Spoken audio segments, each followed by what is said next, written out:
Bagaimana jika satu-satunya cara untuk menyelamatkan warisan berharga keluarga adalah dengan melepaskan hal yang paling kamu cintai? Raka, seorang pianis muda berbakat, harus memilih antara ambisi pribadinya atau menyelamatkan sekolah musik gratis milik mendiang ayahnya yang terancam ditutup oleh pembangunan besar. Assalamualaikum warahmatullahi wabarakatuh. Jumpa lagi bersama channel Layar Kehidupan. Semoga bunda semua dalam keadaan sehat dan jangan lupa subscribe channel ini biar bunda nggak ketinggalan ceritanya. Langsung saja, ini ceritanya yang bakalan buat bunda sedih. Matahari pagi di Jakarta menyelinap, malu-malu di balik gorden sutra berwarna krem di kamar utama yang luasnya hampir menyamai sebuah apartemen tipe studio. Di sana, Ziva terbangun dengan perasaan tenang yang sudah ia nikmati selama 7 tahun terakhir. Suara deru halus mesin pendingin ruangan adalah satu-satunya melodi yang menemani keheningannya. Di sampingnya, kasur berukuran king coil itu sudah kosong, menyisakan kehangatan samar dari sosok suaminya, Mario, yang selalu bangun lebih awal untuk mengejar ambisi-ambisinya. Ziva beranjak, kakinya menyentuh karpet Persia yang lembut. Ia berjalan menuju balkon, memandang taman belakang yang tertata rapi dengan kolam renang yang airnya tampak seperti berlian cair di bawah sinar surya. Bagi dunia luar, Ziva adalah definisi dari keberuntungan. Ia adalah istri dari Mario Wibawa, seorang pengusaha properti muda yang namanya sering menghiasi sampul majalah bisnis. Namun, sedikit yang tahu bahwa kecemerlangan Mario adalah cerminan dari pengorbanan Ziva yang tak kasat mata 7 tahun yang lalu. Ziva adalah lulusan terbaik dari fakultas hukum ternama. Ia memiliki ketajaman logika yang ditakuti di ruang sidang dan kemampuan negosiasi yang mampu membalikkan keadaan dalam hitungan menit. Namun, ketika ia menikah dengan Mario, ia membuat sebuah keputusan yang didasari oleh cinta yang murni. Ia memilih untuk mundur ke balik layar. Ia melepaskan jubah pengacaranya untuk menjadi jangkar bagi kapal besar yang sedang dibangun Mario. Pagi itu, di meja makan kayu jati yang panjang, Ziva menyiapkan sarapan kesukaan Mario. Roti gandum panggang dengan selai buatan tangan dan kopi hitam tanpa gula dengan aroma kayu cendana. Mario turun dengan setelan jas navy yang pas di tubuhnya. Wajahnya tampak segar, meskipun matanya selalu terpahu pada layar ponsel pintarnya. "Pagi, Mas," sapa Ziva dengan senyum tulus yang selalu ia jaga. Mario hanya mengangguk singkat. Jemarinya lincah menari di atas layar. "Ziva, hari ini aku ada rapat penting dengan investor dari luar negeri. Mungkin aku akan pulang terlambat. Jangan menungguku untuk makan malam." "Baik, Mas. Apakah proyek di pusat kota itu berjalan lancar?" tanya Ziva lembut, mencoba membuka ruang percakapan. Mario mendongak sejenak, menatap istrinya dengan tatapan yang sulit diartikan, campuran antara rasa bangga dan sesuatu yang menyerupai keangkuhan yang tersembunyi. "Sangat lancar. Valuasi perusahaan kita akan naik 2 kali lipat jika kesepakatan ini ditandatangani. Kamu tidak perlu khawatir soal itu. Urus saja rumah dengan baik." Ziva tersenyum, meski ada sedikit rasa getir yang ia telan diam-diam. Kalimat perusahaan kita yang diucapkan Mario adalah satu-satunya pengakuan yang ia miliki atas modal besar yang ia berikan 5 tahun lalu, penjualan tanah warisan keluarganya seluas 5 hektar yang menjadi fondasi awal kerajaan bisnis Mario. Bagi Ziva, itu bukan masalah. Ia percaya bahwa keberhasilan suami adalah keberhasilannya juga. Ia merasa aman di dalam istana kaca yang mereka bangun bersama. Tidak menyadari bahwa kaca yang tampak kokoh itu mulai menipis. Siang hari di kediaman Wibawa biasanya diisi dengan kesunyian yang produktif. Ziva tidak pernah benar-benar menjadi ibu rumah tangga yang pasif. Di ruang kerjanya yang kecil, ia mengelola arsip-arsip lama, membantu meninjau kontrak-kontrak yang dikirimkan asisten Mario secara informal dan memastikan semua tagihan serta pajak perusahaan terbayar tepat waktu. Ia adalah mesin yang menjaga mesin utama tetap berjalan. Meskipun tanpa minyak pelumas berupa pujian, hari itu Ziva memutuskan untuk merapikan ruang kerja pribadi Mario. Ruangan itu penuh dengan piala penghargaan, foto-foto Mario bersalaman dengan pejabat, dan maket-maket gedung pencakar langit. Di sudut ruangan, terdapat sebuah brankas kecil di balik lukisan abstrak. Ziva mengetahui kode brankas itu karena dialah yang mengaturnya 5 tahun lalu saat mereka baru pindah. Kodenya adalah tanggal pernikahan mereka, sebuah simbol yang menurut Ziva sangat romantis. Saat ia sedang membersihkan debu di rak buku, ia menemukan sebuah map tua berwarna biru tua yang terselip di antara buku-buku hukum miliknya yang sudah lama tidak disentuh. Ia membukanya dan menemukan selembar dokumen yang sangat ia kenal. Akta kuasa mutlak. Dokumen itu dibuat 5 tahun lalu ketika Mario mengeluh betapa rumitnya mengurus birokrasi pertanahan. Mario, dengan sikapnya yang sering tidak sabaran, meminta Ziva untuk mengurus segala asetnya secara penuh. Kamu kan pengacara, Va. Kamu lebih mengerti bahasa hukum yang membosankan ini. Urus saja semuanya atas namaku. Tapi aku beri kamu kuasa penuh agar aku tidak perlu bolak-balik ke kantor notaris, kata Mario waktu itu sambil mengecup keningnya. Ziva menatap tanda tangan Mario di atas materai itu. Di mata hukum, Ziva adalah perpanjangan tangan Mario yang sah. Ia bisa membeli, menjual, atau mengalihkan aset apapun seolah-olah Mario sendiri yang melakukannya. Bagi Ziva, dokumen ini adalah bukti kepercayaan tertinggi dari seorang suami. Ia melipatnya kembali dengan rapi, merasa terharu oleh kenangan masa lalu yang begitu manis. Namun, di sore hari yang sama, suasana hati Ziva sedikit terusik. Saat ia sedang memeriksa pengeluaran kartu kredit bulanan untuk keperluan rumah tangga, ia melihat beberapa transaksi yang tidak biasa. Ada pembelian perhiasan di sebuah butik mewah yang nilainya mencapai ratusan juta rupiah, dan tagihan makan malam di restoran paling mahal di Jakarta pada hari-hari di mana Mario mengatakan dia sedang rapat di luar kota. Ziva mencoba menepis pikiran negatifnya. Mungkin itu hadiah untuk klien, pikirnya. Atau mungkin Mario sedang menyiapkan kejutan untuk ulang tahun pernikahan kami yang ke-7 bulan depan. Ia menutup laptopnya dan menarik napas panjang. Ia memilih untuk tetap percaya. Bukankah kepercayaan adalah fondasi dari setiap bangunan yang kokoh? Minggu ketiga di bulan itu diwarnai dengan kesibukan Mario yang luar biasa. Ia jarang pulang sebelum tengah malam. Ziva tetap setia menunggu. Seringkali tertidur di sofa dengan buku di pangkuannya. Ketika Mario pulang, dia tampak kelelahan. Namun ada kilatan kegembiraan yang aneh di matanya, bukan kegembiraan yang biasa ia bagikan dengan istrinya, melainkan sesuatu yang ia simpan sendiri. Suatu pagi, saat Mario sedang mandi, ponselnya yang tergeletak di atas nakas bergetar terus-menerus.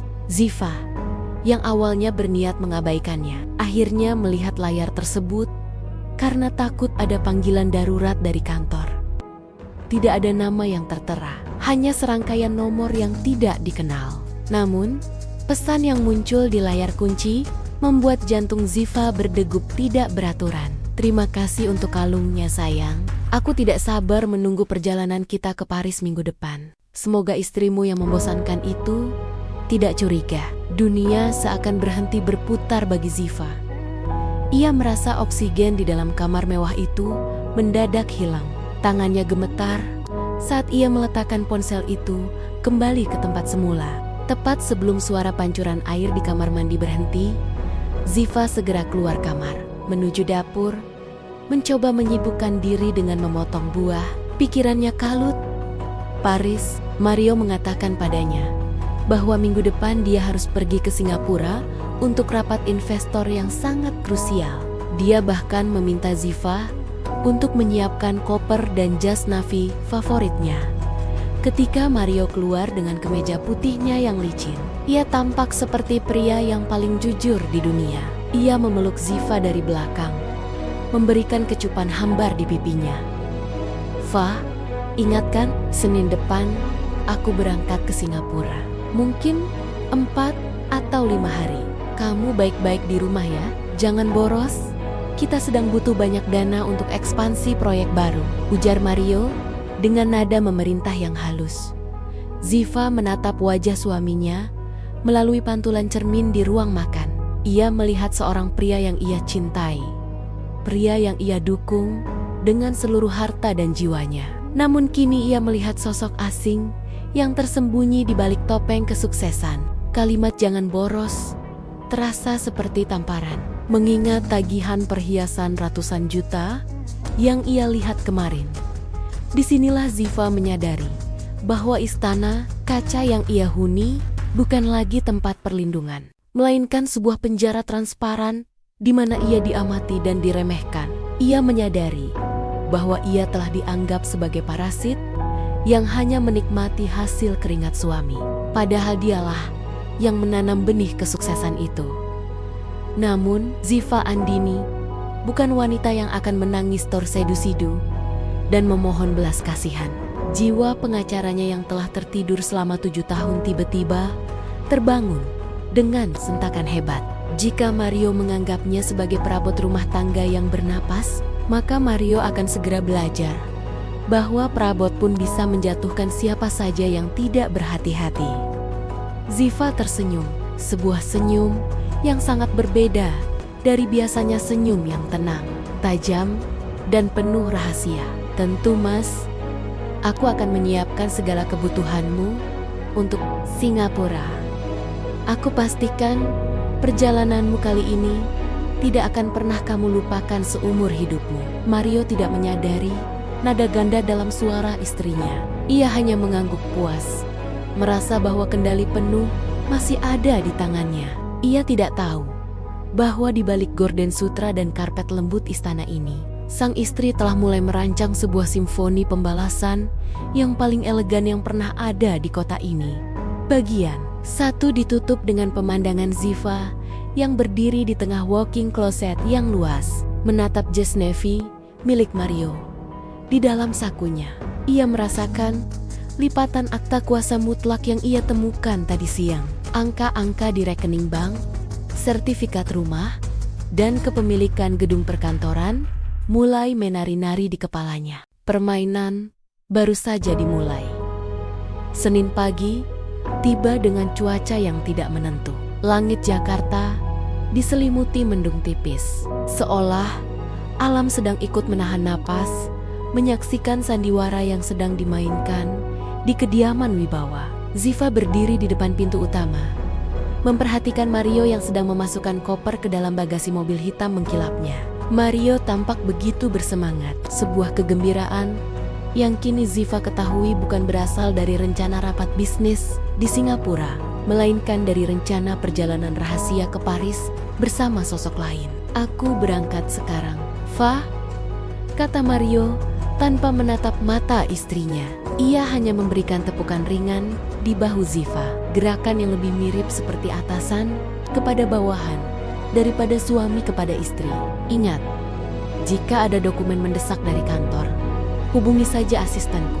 Jangan menggangguku, kecuali banner-banner darurat. Sinyal di sana mungkin buruk." Ziva tersenyum kecil, sebuah senyum yang ia asah di depan cermin selama 2 malam terakhir.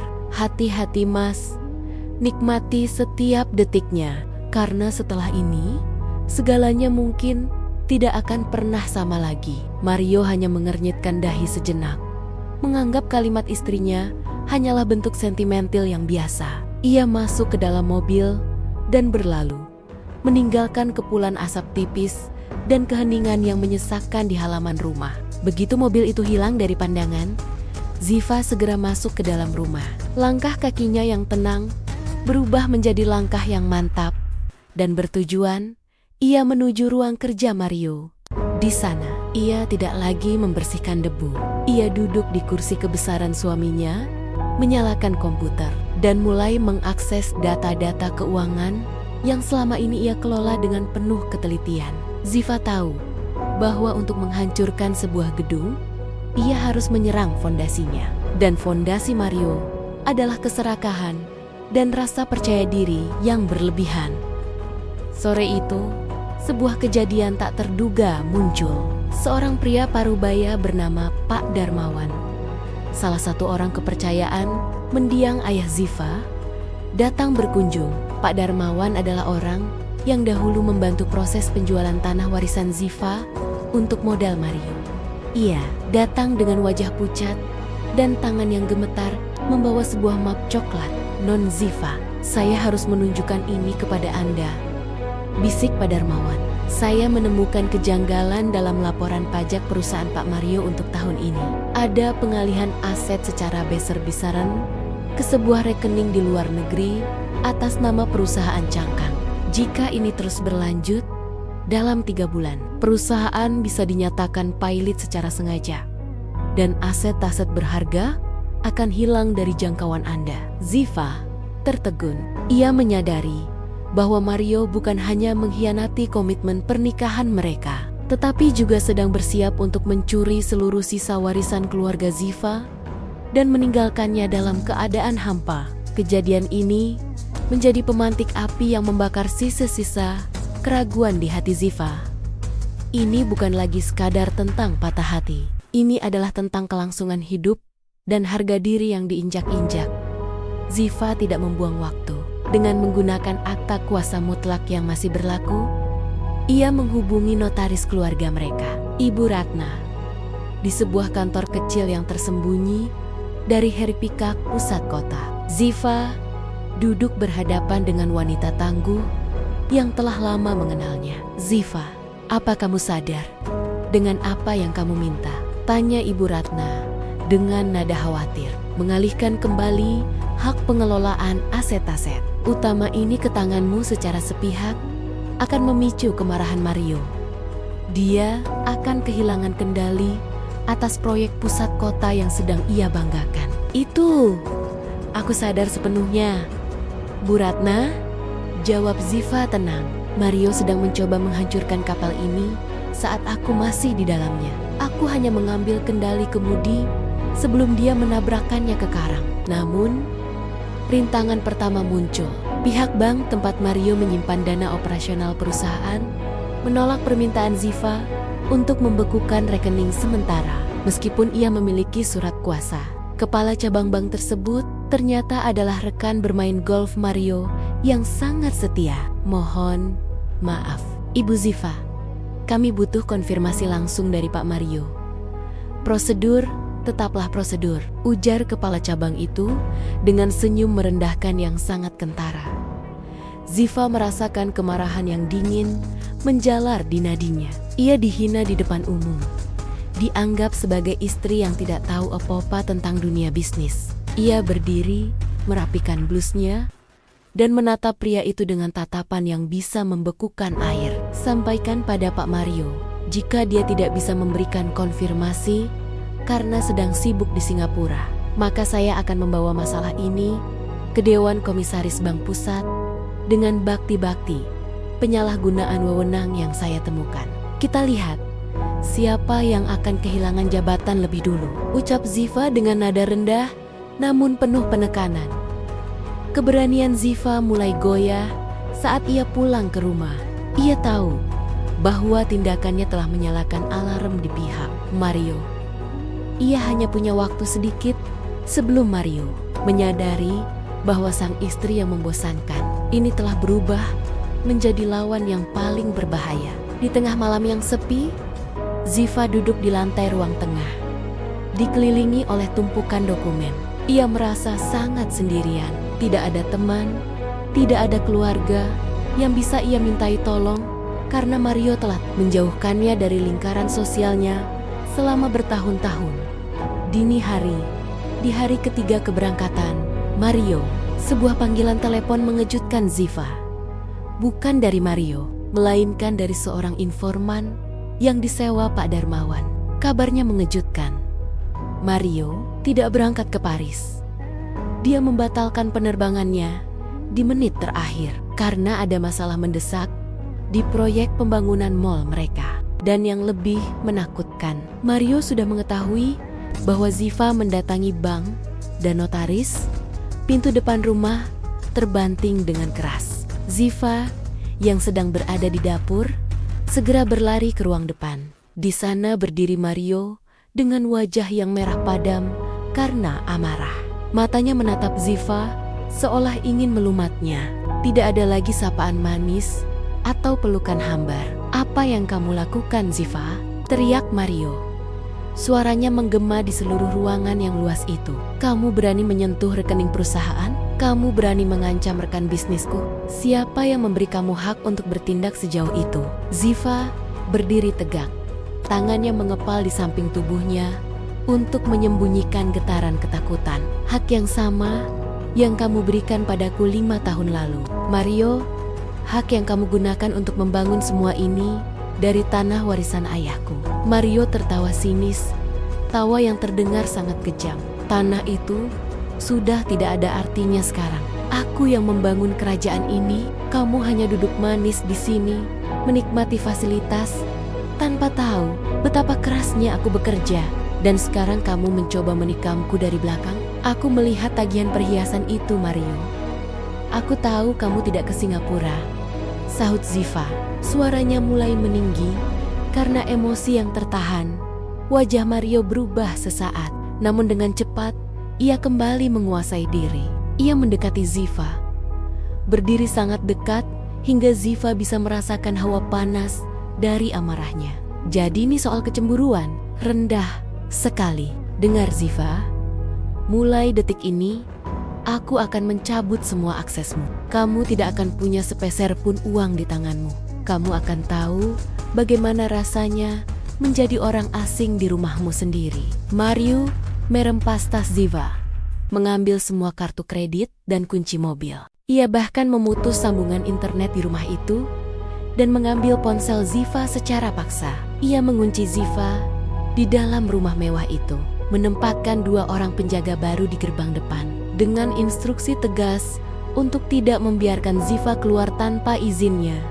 Ziva jatuh terduduk di balik pintu yang tertutup rapat. Istana kacanya kini benar-benar telah menjadi penjara. Ia tidak memiliki alat komunikasi, tidak memiliki uang tunai yang cukup, dan terjebak di tengah amarah seorang pria yang memiliki kekuasaan besar.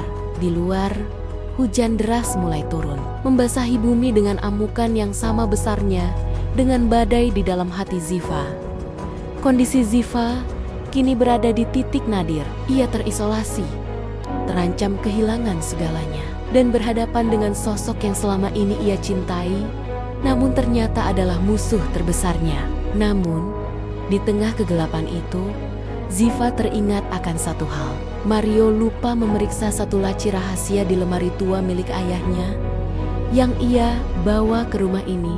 Sebuah laci yang berisi cadangan berkas hukum dan kontak lama yang tidak pernah Mario ketahui. Perjuangan untuk merebut kembali hidupnya baru saja dimulai, dan taruhannya adalah segala yang ia miliki. 2 hari telah berlalu sejak Mario mengurung Ziva di dalam rumah mereka sendiri. Suasana rumah yang dahulu terasa seperti surga, kini berubah menjadi labirin yang dingin dan sunyi. Penjaga di gerbang depan memastikan bahwa Ziva tidak memiliki akses ke dunia luar. Namun, Mario melakukan satu kesalahan fatal yang sering dilakukan oleh orang-orang yang terlalu percaya diri. Ia meremehkan ketangguhan seorang wanita yang sedang melindungi harga dirinya. Ziva duduk di lantai kamar tamu yang jarang digunakan, di depan sebuah lemari kayu jati tua peninggalan ayahnya. Jari-jarinya meraba bagian bawah laci ketiga, mencari sebuah tonjolan kecil yang tersembunyi. Dengan satu tekanan kuat, sebuah ruang rahasia terbuka. Di dalamnya tidak ada emas atau permata, melainkan sesuatu yang jauh lebih berharga bagi Ziva.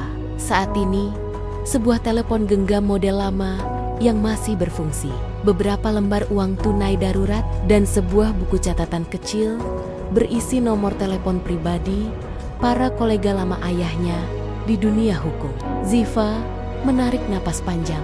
Jantungnya berdegup kencang saat ia menyalakan telepon tersebut. Layar kecil itu menyala, memberikan cahaya redup di keremangan ruangan. Tujuannya kini sudah bulat.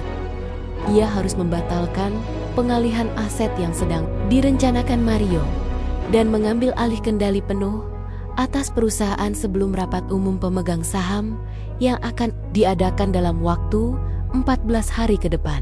Aku tidak akan membiarkanmu menghancurkan warisan ayah, Mario, bisiknya pada kegelapan. Ia mulai menyusun strategi. Rintangan pertamanya adalah bagaimana keluar dari rumah ini tanpa menimbulkan kecurigaan. Para penjaga itu melapor kepada Mario setiap 3 jam sekali. Ziva hanya memiliki jendela waktu yang sangat sempit untuk bergerak. Ia mulai memetakan rutinitas para penjaga tersebut melalui jendela lantai 2. Mencatat setiap detik pergantian giliran mereka dengan ketelitian seorang ahli logika. Malam ketiga adalah waktu yang dipilih Ziva. Hujan turun rintik-rintik, memberikan kamuflase suara yang ia butuhkan. Dengan menggunakan pakaian berwarna gelap, Ziva menyelinap menuju pintu belakang yang menuju ke area servis. Ia tahu bahwa penjaga gerbang depan seringkali lengah saat waktu makan malam tiba. Ia memanjat pagar belakang yang berbatasan dengan lahan kosong menggunakan tangga lipat kecil yang ia temukan di gudang. Tangannya lecet karena gesekan tembok beton, namun ia tidak mengeluarkan suara sedikit pun saat kakinya menyentuh tanah.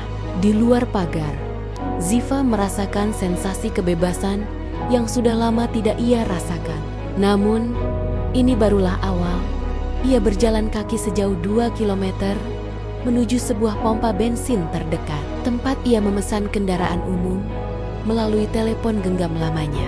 Tujuannya adalah rumah kontrakan sederhana milik Bi Ina, mantan asisten rumah tangga keluarganya yang sudah ia anggap seperti ibu sendiri. Non Ziva, ya Tuhan, apa yang terjadi? Seru Bi Ina saat melihat Ziva berdiri di depan pintunya dengan pakaian kotor dan wajah pucat. Aku butuh tempat bersembunyi selama beberapa hari, Bi. Jangan beritahu siapapun aku di sini, pinta Ziva. Di rumah kecil yang berbau kayu manis itu, Ziva mulai bekerja. Ia menghubungi satu persatu nama di buku catatannya. Sebagian besar dari mereka ragu untuk membantu karena takut pada pengaruh politik dan finansial Mario. Namun, ada satu nama yang memberikan harapan. Pak Baskoro, seorang pengacara senior yang pernah berhutang budi pada ayah Ziva. Ziva, ini sangat berisiko, ujar Pak Baskoro melalui telepon. Mario memiliki tim hukum yang sangat kuat untuk membatalkan tindakannya. Kamu harus membuktikan bahwa ada penyalahgunaan wewenang dan penggelapan dana perusahaan secara sistematis.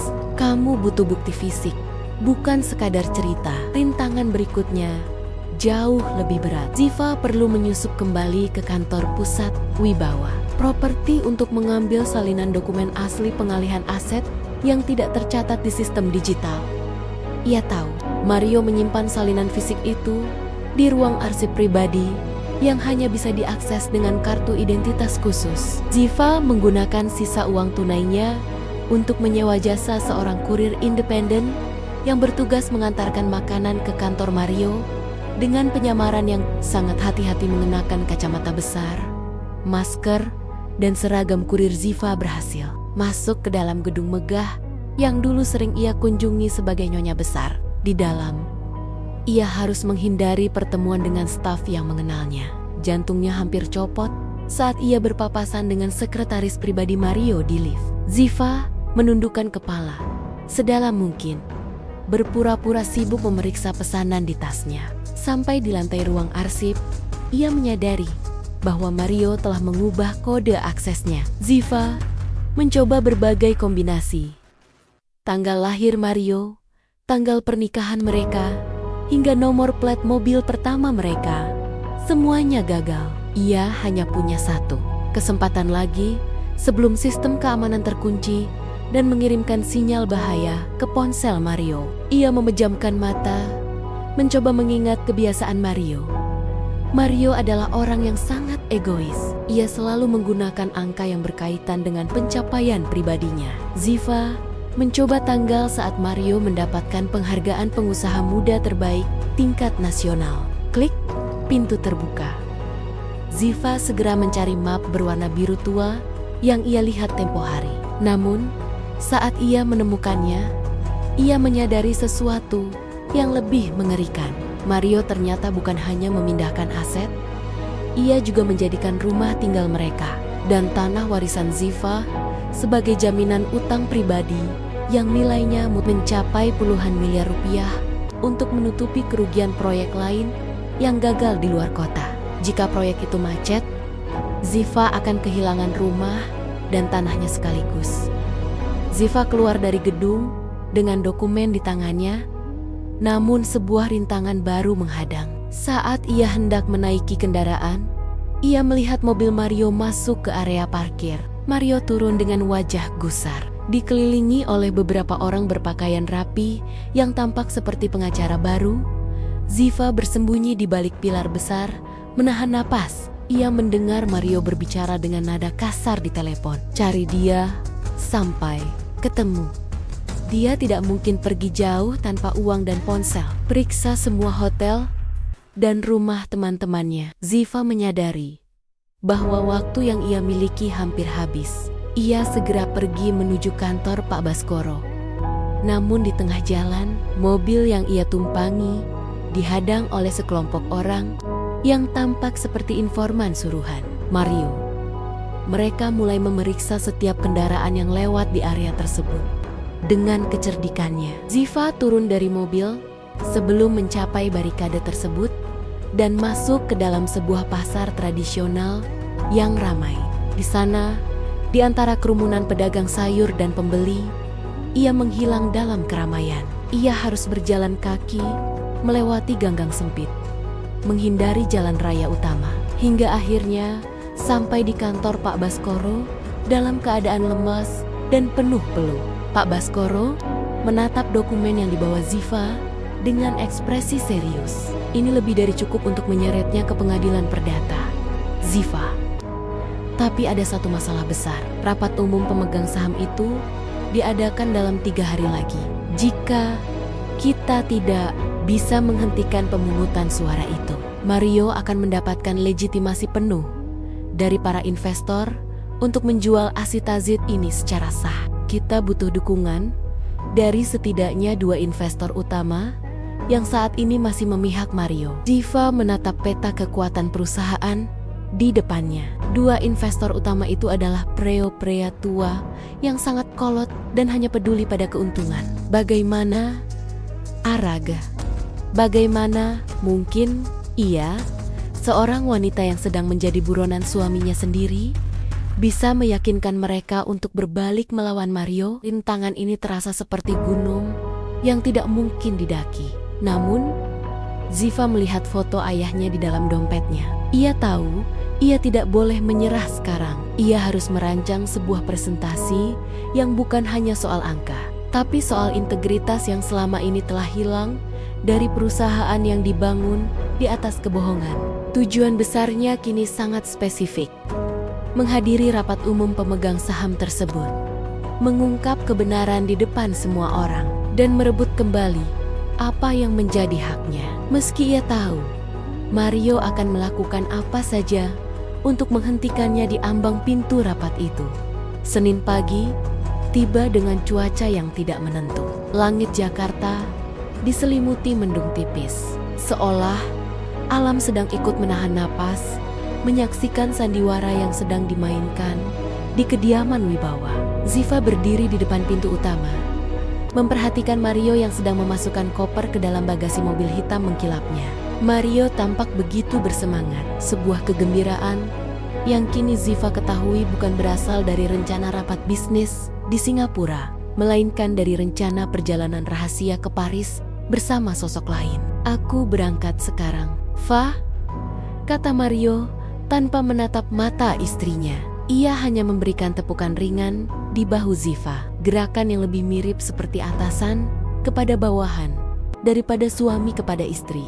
Ingat, jika ada dokumen mendesak dari kantor, hubungi saja asistenku.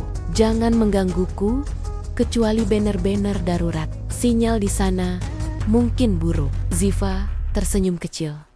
Sebuah senyum yang ia asah di depan cermin selama 2 malam terakhir.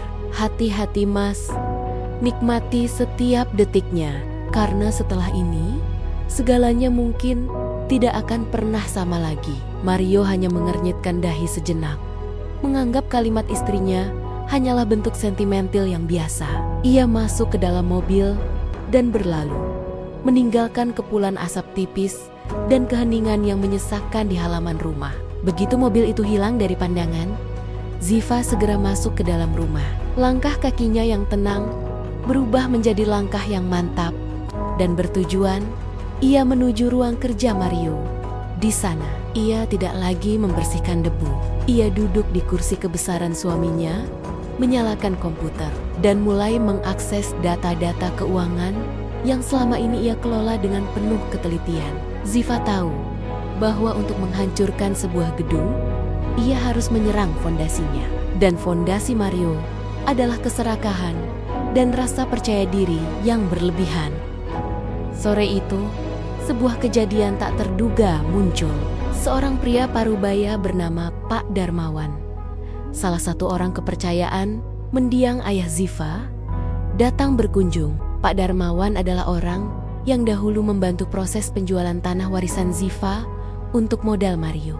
Ia datang dengan wajah pucat dan tangan yang gemetar membawa sebuah map coklat. Non Ziva, saya harus menunjukkan ini kepada Anda, bisik Pak Darmawan. Saya menemukan kejanggalan dalam laporan pajak perusahaan Pak Mario untuk tahun ini. Ada pengalihan aset secara besar-besaran ke sebuah rekening di luar negeri atas nama perusahaan cangkang. Jika ini terus berlanjut, dalam 3 bulan, perusahaan bisa dinyatakan pailit secara sengaja.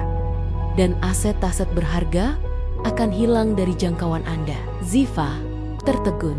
Ia menyadari bahwa Mario bukan hanya mengkhianati komitmen pernikahan mereka, tetapi juga sedang bersiap untuk mencuri seluruh sisa warisan keluarga Ziva dan meninggalkannya dalam keadaan hampa. Kejadian ini menjadi pemantik api yang membakar sisa-sisa keraguan di hati Ziva. Ini bukan lagi sekadar tentang patah hati. Ini adalah tentang kelangsungan hidup dan harga diri yang diinjak-injak. Ziva tidak membuang waktu.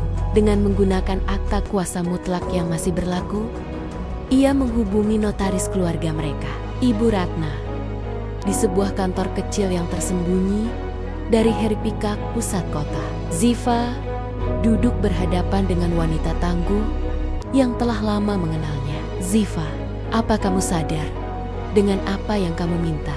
Tanya Ibu Ratna dengan nada khawatir. Mengalihkan kembali hak pengelolaan aset-aset utama ini ke tanganmu secara sepihak akan memicu kemarahan Mario. Dia akan kehilangan kendali atas proyek pusat kota yang sedang ia banggakan. Itu, aku sadar sepenuhnya. Bu Ratna, jawab Ziva tenang. Mario sedang mencoba menghancurkan kapal ini saat aku masih di dalamnya. Aku hanya mengambil kendali kemudi sebelum dia menabrakkannya ke karang. Namun, rintangan pertama muncul. Pihak bank tempat Mario menyimpan dana operasional perusahaan menolak permintaan Ziva untuk membekukan rekening sementara. Meskipun ia memiliki surat kuasa, kepala cabang bank tersebut ternyata adalah rekan bermain golf Mario yang sangat setia. Mohon maaf, Ibu Ziva. Kami butuh konfirmasi langsung dari Pak Mario. Prosedur tetaplah prosedur, ujar kepala cabang itu dengan senyum merendahkan yang sangat kentara. Ziva merasakan kemarahan yang dingin menjalar di nadinya. Ia dihina di depan umum, dianggap sebagai istri yang tidak tahu apa-apa tentang dunia bisnis. Ia berdiri, merapikan blusnya, dan menatap pria itu dengan tatapan yang bisa membekukan air. Sampaikan pada Pak Mario, jika dia tidak bisa memberikan konfirmasi karena sedang sibuk di Singapura, maka saya akan membawa masalah ini ke Dewan Komisaris Bank Pusat dengan bakti-bakti penyalahgunaan wewenang yang saya temukan. Kita lihat siapa yang akan kehilangan jabatan lebih dulu? Ucap Ziva dengan nada rendah, namun penuh penekanan. Keberanian Ziva mulai goyah saat ia pulang ke rumah. Ia tahu bahwa tindakannya telah menyalakan alarm di pihak Mario. Ia hanya punya waktu sedikit sebelum Mario menyadari bahwa sang istri yang membosankan ini telah berubah menjadi lawan yang paling berbahaya. Di tengah malam yang sepi, Ziva duduk di lantai ruang tengah, dikelilingi oleh tumpukan dokumen. Ia merasa sangat sendirian, tidak ada teman, tidak ada keluarga yang bisa ia mintai tolong karena Mario telah menjauhkannya dari lingkaran sosialnya selama bertahun-tahun. Dini hari, di hari ketiga keberangkatan Mario, sebuah panggilan telepon mengejutkan Ziva. Bukan dari Mario, melainkan dari seorang informan yang disewa Pak Darmawan. Kabarnya mengejutkan. Mario tidak berangkat ke Paris. Dia membatalkan penerbangannya di menit terakhir karena ada masalah mendesak di proyek pembangunan mall mereka. Dan yang lebih menakutkan, Mario sudah mengetahui bahwa Ziva mendatangi bank dan notaris. Pintu depan rumah terbanting dengan keras. Ziva yang sedang berada di dapur segera berlari ke ruang depan. Di sana berdiri Mario dengan wajah yang merah padam karena amarah. Matanya menatap Ziva seolah ingin melumatnya. Tidak ada lagi sapaan manis atau pelukan hambar. "Apa yang kamu lakukan, Ziva?" teriak Mario. Suaranya menggema di seluruh ruangan yang luas itu. "Kamu berani menyentuh rekening perusahaan? Kamu berani mengancam rekan bisnisku? Siapa yang memberi kamu hak untuk bertindak sejauh itu?" Ziva berdiri tegak. Tangannya mengepal di samping tubuhnya untuk menyembunyikan getaran ketakutan. "Hak yang sama yang kamu berikan padaku 5 tahun lalu. Mario, hak yang kamu gunakan untuk membangun semua ini dari tanah warisan ayahku." Mario tertawa sinis, tawa yang terdengar sangat kejam. "Tanah itu sudah tidak ada artinya sekarang. Aku yang membangun kerajaan ini, kamu hanya duduk manis di sini, menikmati fasilitas, tanpa tahu betapa kerasnya aku bekerja. Dan sekarang kamu mencoba menikamku dari belakang?" "Aku melihat tagihan perhiasan itu, Mario. Aku tahu kamu tidak ke Singapura," sahut Ziva. Suaranya mulai meninggi karena emosi yang tertahan. Wajah Mario berubah sesaat, namun dengan cepat ia kembali menguasai diri. Ia mendekati Ziva, berdiri sangat dekat hingga Ziva bisa merasakan hawa panas dari amarahnya. "Jadi ini soal kecemburuan?" "Rendah sekali. Dengar Ziva, mulai detik ini aku akan mencabut semua aksesmu. Kamu tidak akan punya sepeser pun uang di tanganmu. Kamu akan tahu bagaimana rasanya menjadi orang asing di rumahmu sendiri." Mario merempas tas Ziva, mengambil semua kartu kredit dan kunci mobil. Ia bahkan memutus sambungan internet di rumah itu dan mengambil ponsel Ziva secara paksa. Ia mengunci Ziva di dalam rumah mewah itu, menempatkan 2 orang penjaga baru di gerbang depan dengan instruksi tegas untuk tidak membiarkan Ziva keluar tanpa izinnya.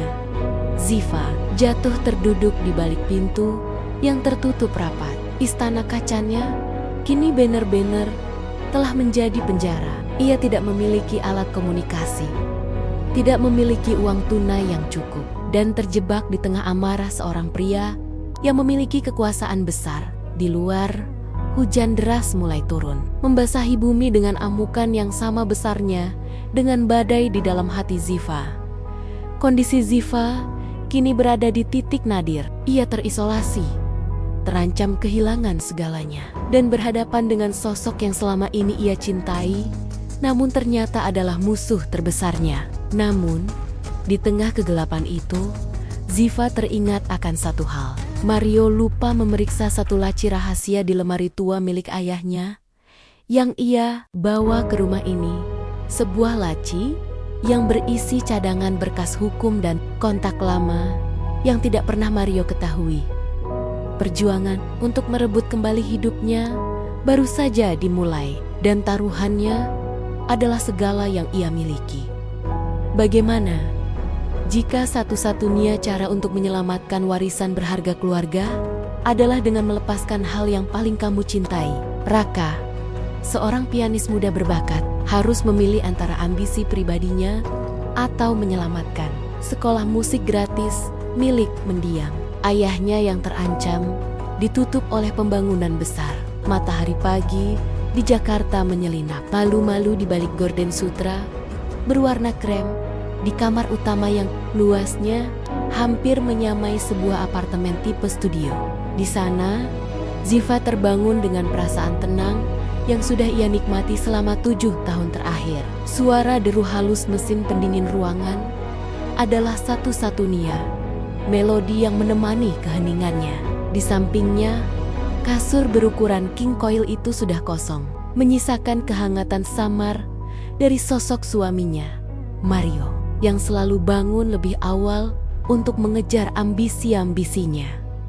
Ziva beranjak, kakinya menyentuh karpet Persia yang lembut. Ia berjalan menuju balkon, memandang taman belakang yang tertata rapi dengan kolam renang yang airnya tampak seperti berlian cair di bawah sinar surya. Bagi dunia luar, Ziva adalah definisi dari keberuntungan. Ia adalah istri dari Mario Wibawa, seorang pengusaha properti muda yang namanya sering menghiasi sampul majalah bisnis. Namun, sedikit yang tahu bahwa kecemerlangan Mario adalah cerminan dari pengorbanan Ziva yang tak kasat mata 7 tahun yang lalu. Ziva adalah lulusan terbaik dari fakultas hukum ternama. Ia memiliki ketajaman logika yang ditakuti di ruang sidang dan kemampuan negosiasi yang mampu membalikkan keadaan dalam hitungan menit. Namun, ketika ia menikah dengan Mario, ia membuat sebuah keputusan yang didasari oleh cinta yang murni. Ia memilih untuk mundur ke balik layar. Ia melepaskan jubah pengacaranya untuk menjadi jangkar bagi kapal besar yang sedang dibangun Mario. Pagi itu, di meja makan kayu jati yang panjang, Ziva menyiapkan sarapan kesukaan Mario. Roti gandum panggang dengan selai buatan tangan dan kopi hitam tanpa gula dengan aroma kayu cendana. Mario turun dengan setelan jas navy yang pas di tubuhnya. Wajahnya tampak segar, meskipun matanya selalu terpahu pada layar ponsel pintarnya. "Pagi, Mas," sapa Ziva dengan senyum tulus yang selalu ia jaga. Mario hanya mengangguk singkat. Jemarinya lincah menari di atas layar. "Ziva, hari ini aku ada rapat penting dengan investor dari luar negeri. Mungkin aku akan pulang terlambat. Jangan menungguku untuk makan malam." "Baik, Mas. Apakah proyek di pusat kota itu berjalan lancar?" tanya Ziva lembut, mencoba membuka ruang percakapan. Mario mendongak sejenak, menatap istrinya dengan tatapan yang sulit diartikan, campuran antara rasa bangga dan sesuatu yang menyerupai keangkuhan yang tersembunyi. "Sangat lancar. Valuasi perusahaan kita akan naik 2 kali lipat jika kesepakatan ini ditandatangani. Kamu tidak perlu khawatir soal itu. Urus saja rumah dengan baik." Ziva tersenyum, meski ada sedikit rasa getir yang ia telan diam-diam. Kalimat perusahaan kita yang diucapkan Mario adalah satu-satunya pengakuan yang ia miliki atas modal besar yang ia berikan 5 tahun lalu, penjualan tanah warisan keluarganya seluas 5 hektar yang menjadi fondasi awal kerajaan bisnis Mario. Bagi Ziva, itu bukan masalah. Ia percaya bahwa keberhasilan suami adalah keberhasilannya juga. Ia merasa aman di dalam istana kaca yang mereka bangun bersama. Tidak menyadari bahwa kaca yang tampak kokoh itu mulai menipis. Siang hari di kediaman Wibawa biasanya diisi dengan kesunyian yang produktif. Ziva tidak pernah benar-benar menjadi ibu rumah tangga yang pasif. Di ruang kerjanya yang kecil, ia mengelola arsip-arsip lama, membantu meninjau kontrak-kontrak yang dikirimkan asisten Mario secara informal, dan memastikan semua tagihan serta pajak perusahaan terbayar tepat waktu. Ia adalah mesin yang menjaga mesin utama tetap berjalan. Meskipun tanpa minyak pelumas berupa pujian, hari itu Ziva memutuskan untuk merapikan ruang kerja pribadi Mario. Ruangan itu penuh dengan piala penghargaan, Foto-foto Mario bersalaman dengan pejabat dan maket gedung pencakar langit. Di sudut ruangan, terdapat sebuah brankas kecil di balik lukisan abstrak. Ziva mengetahui kode brankas itu karena dialah yang mengaturnya 5 tahun lalu saat mereka baru pindah. Kodenya adalah tanggal pernikahan mereka, sebuah simbol yang menurut Ziva sangat romantis. Saat ia sedang membersihkan debu di rak buku, ia menemukan sebuah map tua berwarna biru tua yang terselip di antara buku-buku hukum miliknya yang sudah lama tidak disentuh. Ia membukanya dan menemukan selembar dokumen yang sangat ia kenal. Akta kuasa mutlak. Dokumen itu dibuat 5 tahun lalu ketika Mario mengeluh betapa rumitnya mengurus birokrasi pertanahan. Mario, dengan sikapnya yang sering tidak sabaran, meminta Ziva untuk mengurus segala asetnya secara penuh. Kamu kan pengacara, Va. Kamu lebih mengerti bahasa hukum yang membosankan ini. Urus saja semuanya atas namaku. Tapi aku beri kamu kuasa penuh agar aku tidak perlu bolak-balik ke kantor notaris, kata Mario waktu itu sambil mengecup keningnya. Ziva menatap tanda tangan Mario di atas materai itu. Di mata hukum, Ziva adalah perpanjangan tangan Mario yang sah. Ia bisa membeli, menjual, atau mengalihkan aset apapun seolah-olah Mario sendiri yang melakukannya. Bagi Ziva, dokumen ini adalah bukti kepercayaan tertinggi dari seorang suami. Ia melipatnya kembali dengan rapi, merasa terharu oleh kenangan masa lalu yang begitu manis. Namun, di sore hari yang sama, suasana hati Ziva sedikit terusik. Saat ia sedang memeriksa pengeluaran kartu kredit bulanan untuk keperluan rumah tangga, ia melihat beberapa transaksi yang tidak biasa. Ada pembelian perhiasan di sebuah butik mewah yang nilainya mencapai ratusan juta rupiah, dan tagihan makan malam di restoran paling mahal di Jakarta pada hari-hari di mana Mario mengatakan dia sedang rapat di luar kota. Ziva mencoba menepis pikiran negatifnya. Mungkin itu hadiah untuk klien, pikirnya. Atau mungkin Mario sedang menyiapkan kejutan untuk ulang tahun pernikahan kami yang ke-7 bulan depan. Ia menutup laptopnya dan menarik napas panjang. Ia memilih untuk tetap percaya. Bukankah kepercayaan adalah fondasi dari setiap bangunan yang kokoh? Minggu ketiga di bulan itu diwarnai dengan kesibukan Mario yang luar biasa. Ia jarang pulang sebelum tengah malam. Ziva tetap setia menunggu. Seringkali tertidur di sofa dengan buku di pangkuannya. Ketika Mario pulang, dia tampak kelelahan. Namun ada kilatan kegembiraan yang aneh di matanya, bukan kegembiraan yang biasa ia bagikan dengan istrinya, melainkan sesuatu yang ia simpan sendiri. Suatu pagi, saat Mario sedang mandi, ponselnya yang tergeletak di atas nakas bergetar terus-menerus. Ziva, yang awalnya berniat mengabaikannya, akhirnya melihat layar tersebut karena takut ada panggilan darurat dari kantor. Tidak ada nama yang tertera, hanya serangkaian nomor yang tidak dikenal. Namun, pesan yang muncul di layar kunci membuat jantung Ziva berdegup tidak beraturan. Terima kasih untuk kalungnya, sayang. Aku tidak sabar menunggu perjalanan kita ke Paris minggu depan. Semoga istrimu yang membosankan itu tidak curiga. Dunia seakan berhenti berputar bagi Ziva. Ia merasa oksigen di dalam kamar mewah itu mendadak hilang. Tangannya gemetar saat ia meletakkan ponsel itu kembali ke tempat semula.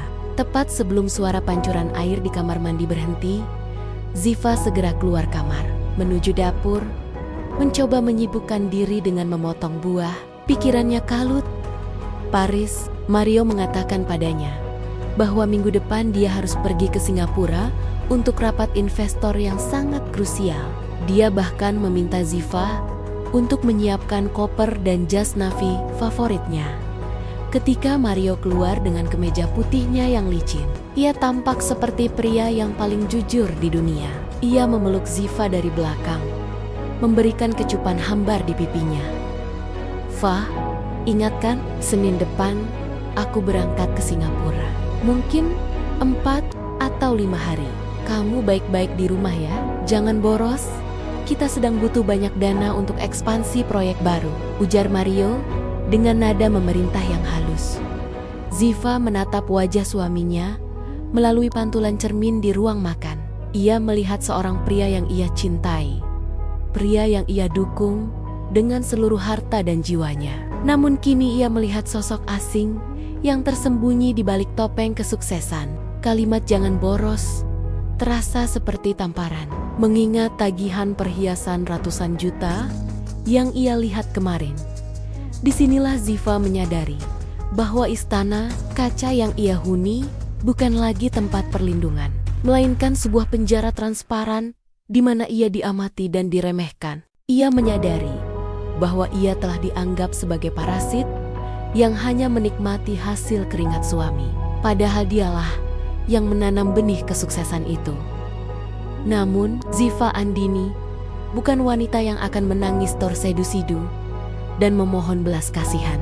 Jiwa pengacaranya yang telah tertidur selama 7 tahun tiba-tiba terbangun dengan sentakan hebat. Jika Mario menganggapnya sebagai perabot rumah tangga yang bernapas, maka Mario akan segera belajar bahwa perabot pun bisa menjatuhkan siapa saja yang tidak berhati-hati. Ziva tersenyum, sebuah senyum yang sangat berbeda dari biasanya senyum yang tenang, tajam, dan penuh rahasia. Tentu Mas, aku akan menyiapkan segala kebutuhanmu untuk Singapura.